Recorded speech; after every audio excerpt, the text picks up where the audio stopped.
మీకు ఒక budget all round slim phone కావాలనుకుంటే మాత్రమే ఈ మోటరోలా H70 ఫోన్ అయితే చూడండి. మళ్ళీ చెప్తున్నా, budget all round slim phone. Budget అని ఎందుకు చెప్తున్నా అంటే మనం పెడుతున్న ప్రైస్ రేంజ్కి ఫ్లాగ్షిప్ స్పెసిఫికేషన్స్ అయితే ఆఫర్ చేయదు ఖచ్చితంగా. కానీ మనం పెడుతున్న ప్రైస్ రేంజ్కి కొన్ని ఫీచర్స్ అయితే మనం ఎక్స్పెక్ట్ చేస్తాము. సో దానికంటే కూడా కొంచెం డిగ్రేడ్ అయితే ఉంటాయి కొన్ని డిపార్ట్మెంట్స్లో మాత్రమే. ఆ డౌన్ గ్రేడ్ అయిన డిపార్ట్మెంట్స్ ఏంటో మనం ఈ వీడియోలో కంక్లూజన్లో అయితే చూద్దాం. హలో ఫ్రెండ్స్, ఎలా ఉన్నారు? నిన్నైతే మోటరోలా H70 అనే slimmest phone under 30K price బడ్జెట్లో అయితే లాంచ్ అయింది. ప్రెజెంట్ స్లిమ్ ఫోన్ కాంపిటీషన్స్లో ఫ్లాగ్షిప్ రేంజ్లో చూసుకుంటే మనం Samsung S25 edge, iPhone air phones అయితే ప్రెజెంట్ అవైలబుల్లో ఉన్నాయి. కానీ మనము బడ్జెట్ ఫోన్స్లో చూసుకుంటే అంటే బిలో 30K లోపల చూసుకుంటే అక్కడ మ్యాక్సిమం ఫోన్స్ అయితే లేవు. రీసెంట్గా ఒక టెక్నో స్లిమ్ ఫోన్ అయితే లాంచ్ చేసింది, కానీ అదంత బెటర్ స్పెసిఫికేషన్స్ అయితే ఆఫర్ చేయట్లేదు. దాని మెయిన్ ఇంటెన్షన్ వచ్చేసి స్లిమ్ ఫోన్ తీసుకురావడం అనేది చూపించారు, కానీ అందులో స్పెసిఫికేషన్స్ అయితే కరెక్ట్గా అయితే లేవు. ఆ ప్రైస్కి అయితే అది వాల్యూ ఫర్ మనీ ఫోన్ అయితే కాదు. సో ఇప్పుడు ప్రెసెంట్ అంటే 30K చూసుకుంటే ఎలాంటి స్లిమ్మెస్ట్ ఫోన్ అయితే లేదు. కానీ ఇప్పుడు మోటరోలా H70 ఫోన్ అయితే వచ్చింది. ఫస్ట్ దీని యొక్క ప్రైసింగ్ డీటెయిల్స్ విషయానికి వస్తే ఇందులో మనకి only 8GB RAM 256GB variant మాత్రమే ప్రెసెంట్ అయితే రిలీజ్ చేశారు. ఇది మనకి 29,999 అయితే ప్రైస్ రేంజ్ పెట్టారు. కానీ ఫస్ట్ సేల్లో మనకి ₹1000 కార్డ్ డిస్కౌంట్ ఫోన్ 28,999 అయితే అవైలబుల్కి అయితే వస్తుంది. ఇంకా దీని యొక్క ఫస్ట్ సేల్ చూసుకుంటే మనకి 23rd డిసెంబర్ నుంచి ఫ్లిప్కార్ట్ అలానే మోటరోలా అఫిషియల్ వెబ్సైట్లో అయితే లాంచ్ చేయబోతున్నారు. ఇంకా మనం ఈ వీడియోలో ఈ మోటరోలా H70 ఆ ప్రైస్ రేంజ్కి వర్తా కాదా, ఎవరు తీసుకోవాలి, ఎవరు స్కిప్ చేయాలి, అవన్నీ అయితే మనం ఈ వీడియోలో చూసుకుందాం. ఇంకా లేట్ చేయకుండా వీడియోలోకి వెళ్ళిపోదాం. Welcome to our channel tech with క్రిస్టోని. అందరికీ నమస్తే, నా పేరు కృష్ణ. ఈ వీడియో చూస్తున్నంతసేపు ఏదో ఒక పాయింట్లో మీకు మన కంటెంట్ నచ్చితే మాత్రం మన ఛానల్ సబ్స్క్రైబ్ అయితే చేసుకోండి. మోటరోలా H70లో మనం బేసిక్ స్పెసిఫికేషన్స్ అయితే చూద్దాం. అందులో ఫస్ట్ మనం డిస్ప్లే చూసుకుంటే 6.7 ఇంచ్ 1.5K AMOLED డిస్ప్లే అయితే ఉంటుంది. ఇది మనకి 120Hz రిఫ్రెష్ రేట్ అయితే సపోర్ట్ చేస్తుంది. అలానే దీని యొక్క పీక్ బ్రైట్నెస్ చూసుకుంటే 4000 nits వరకు అయితే ఉంటుంది. ఇంకా అలానే యూజ్ చేసిన గ్లాస్ వచ్చేసి కార్నింగ్ గొరిల్లా గ్లాస్ 7 అయితే చెప్తున్నారు. నెక్స్ట్ మనం ప్రాసెసర్ చూసుకుంటే 4 nm పైన బిల్డ్ అయిన స్నాప్డ్రాగన్ 7 Gen 4 ప్రాసెసర్ అయితే యూజ్ చేశారు. ఇందులో ప్రైమరీ క్లాక్ స్పీడ్ 2.8 GHz, అలానే సెకండరీ క్లాక్ స్పీడ్ చూసుకుంటే 2.4 GHz అయితే సపోర్ట్ చేస్తుంది.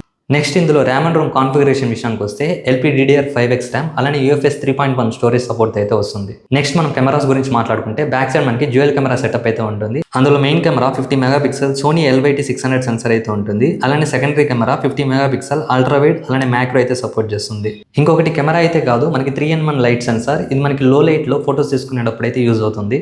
అలానే ఫ్రంట్ చూసుకుంటే 50 మెగాపిక్సెల్ సెల్ఫీ కెమెరా అయితే ఉంటుంది. వీడియో రెజల్యూషన్ విషయానికి వస్తే బోత్ ఫ్రంట్ అండ్ బ్యాక్ రెండు కూడా మనకి 4K up to 60 FPS support అయితే చేస్తుంది. ఇంకా బ్యాటరీ చూసుకుంటే ఇందులో 5000 mAh బ్యాటరీ అలానే 68 watts టర్బో పవర్ ఛార్జింగ్ అయితే ఉంటుంది. అలానే 15 watts వైర్లెస్ ఛార్జింగ్ అయితే కూడా సపోర్ట్ చేస్తుంది.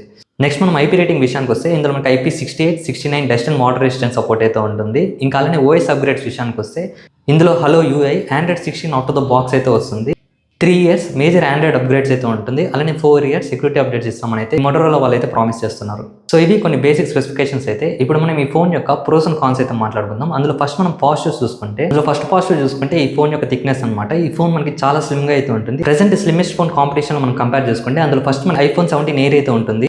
ఇది మనకి 5.6 mm థిక్నెస్ అయితే ఉంటుంది. అలానే ఇంకొకటి సామ్సంగ్ S25 ఎడ్జ్ చూసుకుంటే మనకి 5.8 mm థిక్నెస్ అయితే ఉంటుంది. ఇంకా మనం ఈ మోటరోలా H70 చూసుకుంటే థర్డ్ ప్లేస్ లో అయితే ఉంటుంది. 5.99 mm థిక్నెస్ అయితే ఉంటుంది. ఇంకా ఆల్మోస్ట్ మీకు 6 mm అనుకోండి. వెయిట్ విషయానికి వస్తే ఆ ఫ్లాగ్షిప్ ఫోన్స్ కంపేర్ చేసుకుంటే ఇది ఇంకా తక్కువ వెయిట్ అయితే ఉంటుంది. అవి మీకు అరౌండ్ 180 grams అలా అయితే ఉంటుంది. కానీ ఇది మాత్రం మీకు అండర్ 160 grams ఉంటుందని అయితే వీళ్ళు ఆల్రెడీ డిస్ప్లే అయితే చేస్తున్నారు. నెక్స్ట్ సెకండ్ పాజిటివ్ చూసుకుంటే ఇందులో మనకి మోటో కీ అయితే ఉంటుంది. ఇది మనకి ఫిజికల్ బటన్ అనమాట. లెఫ్ట్ సైడ్ అయితే ప్లేస్ చేస్తున్నారు. ఈ కీ వల్ల మీకు యూజ్ ఏంటంటే ఇది మీకు కస్టమైజబుల్ కీ అనమాట. దాన్ని యూజ్ చేసి ఏ అసిస్టెంట్ అయితే వాడుకోవచ్చు. ఎగ్జాంపుల్ కి కో పైలట్ కానీ లేదంటే గూగుల్ జెమినీ సపోర్ట్ కానీ. అలా కాకుండా అదర్ ఫీచర్స్ కూడా చూసుకుంటే మనకి సైలెంట్ లో పెట్టుకోవడానికి కానీ లేదంటే స్క్రీన్ షాట్ తీసుకోవడానికి కానీ ఇలా డిఫరెంట్ వేస్ లో అయితే ఆ మోటో కీ అయితే యూజ్ అవుతూ వస్తుంది. అదర్ బ్రాండ్స్ లో చూసుకుంటే మనకి దీన్ని యాక్షన్ కీ అని అయితే కూడా పిలుస్తూ ఉంటారు.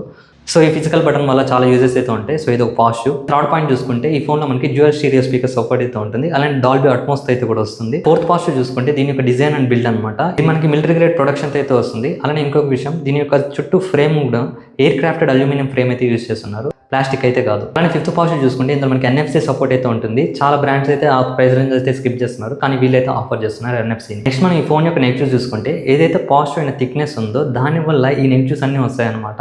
అందులో ఫస్ట్ వన్ మనకి టెలిఫోటో కెమెరా అయితే ఉండదు. ఎందుకు ఉండదంటే టెలిఫోటో కెమెరా మనం యాడ్ చేసుకుంటే ఫోన్ బల్కీ అయితే అవుతుంది. సో దానివల్ల అయితే దీన్ని అయితే రిమూవ్ చేసేసారు. అలానే సెకండ్ వన్ చూసుకుంటే ఇది కూడా కెమెరాకి సంబంధించింది. ఇందులో వీళ్ళు కొంచెం బెటర్ సెన్సార్ అయితే యూజ్ చేసి ఉండొచ్చు. అంటే వీళ్ళు ప్రెసెంట్ యూజ్ చేసిన primary camera Sony LYT600 sensor అయితే యూజ్ చేస్తున్నారు. వీళ్ళు ఇంకా కొంచెం కొంచెం బెటర్ అప్గ్రేడ్ అయితే చేసి ఉండొచ్చు, కానీ థిక్నెస్ వల్ల ఏమో కాంప్రమైజ్ అయితే అయ్యి 600 సెన్సార్ వరకు తీసుకొచ్చున్నారు. నాట్ నెగిటివ్ చూసుకుంటే ఇది మనకి గేమింగ్ ఫోన్ అయితే కూడా కాదు. ఇందులో యూస్ చేసిన ప్రాసెసర్ స్నాప్డ్రాగన్ 7 Gen 4 ప్రాసెసర్. ఇది మీకు మీడియం గేమింగ్ వరకు అయితే సపోర్ట్ చేస్తుంది, కానీ అంతకంటే కొంచెం ఎక్కువ అంటే ఫోన్ హీట్ అయితే ఖచ్చితంగా అయితే అవుతుంది. సో ఇలా నెగిటివ్ చూసుకుంటూ వస్తే ఈ ఫోన్ థిన్ చేయడానికి వీళ్ళు చాలా కాంప్రమైజెస్ అయితే చేసుకుంటూ వచ్చారు, కెమెరాస్లో కానీ గేమింగ్ పర్ఫార్మెన్స్లో కానీ. ఇప్పుడు మనం కంక్లూజన్ విషయానికి వస్తే ఈ మోటోరోలా H70 ఫోన్ ఎవరు తీసుకోవాలి, ఎవరు స్కిప్ చేయాలనుకుంటే, ఎవరైతే ఒక ఎక్స్పెరిమెంటల్ స్లిమ్ ఫోన్ ట్రై చేయాలనుకుంటారో, అంటే అబోవ్ 1 lakh ఏదైతే Samsung S25 edge, iPhone air, ఆ ఫోన్స్కి అంత ప్రైస్ పెట్టలేను, అండర్ 50K లోపల ఏదైనా ఒక స్లిమ్ ఫోన్ ట్రై చేయాలనుకుంటే వాళ్ళైతే మోటోరోలా H70 అయితే ట్రై చేయొచ్చు అనమాట. రిమైనింగ్ పీపుల్ ఈ ఫోన్ తీసుకోకూడదు అంటే తీసుకోవచ్చు, కానీ మీరు ఏ డిపార్ట్మెంట్లో ఇది తోపు అని చెప్పలేరు అనమాట. అన్ని యావరేజ్గా అయితే ఉంటాయి, ఎందుకంటే కాంప్రమైజ్ అనమాట. ప్రతి దాంట్లో కాంప్రమైజ్, ఎందుకంటే స్లిమ్ ఫోన్ తీసుకురావడానికి మనం ఆల్మోస్ట్ 30,000 పెడుతున్నప్పుడు ఏదో ఒక డిపార్ట్మెంట్లో అయినా కొంచెం పర్ఫెక్ట్ అయితే ఉంటుంది. సపోజ్ నాకు గేమింగ్ మెయిన్ ఇంపార్టెంట్ అనుకుంటే ప్రెసెంట్ మార్కెట్లో కాంపిటీషన్ చూసుకుంటే వేరే ఫోన్స్ అవైలబుల్ ఉన్నాయి. అలా కాకుండా కెమెరా సెంట్రిక్ ఫోనే కావాలనుకుంటే వేరే ఫోన్స్ అవైలబుల్ ఉన్నాయి. కానీ ఇందులో చూసుకుంటే మీకు అలా చెప్పుకోవడానికి అయితే ఏమి ఉండదు అనమాట. ఇది ఈ డిపార్ట్మెంట్కి సంబంధించింది అని అయితే ఉండదు, జస్ట్ మీకు ఎక్స్పెరిమెంట్ పర్పస్ కోసం మాత్రమే అయితే ఈ ఫోన్ అయితే పర్ఫెక్ట్ సూటబుల్ అయితే అవుతుంది. సో ఇది ఫ్రెండ్స్ నా రివ్యూ అయితే మీకు ఎలా అనిపించింది కింద కామెంట్ సెక్షన్లో అయితే తెలియజేయండి. అలానే ఈ ఫోన్ మోటోరోలా H70 మీ ఫ్రెండ్స్ అండ్ ఫ్యామిలీ మెంబర్స్లో ఎవరైనా కొనుక్కోవాలనుకుంటే వాళ్ళకి ఇది వీడియో షేర్ చేయండి, ఖచ్చితంగా హెల్ప్ఫుల్ అయితే అవుతుంది. ఇంకా అలానే మన కంటెంట్ నచ్చితే మాత్రం మన ఛానల్ సబ్స్క్రైబ్ అయితే చేసుకోండి. Thank you guys.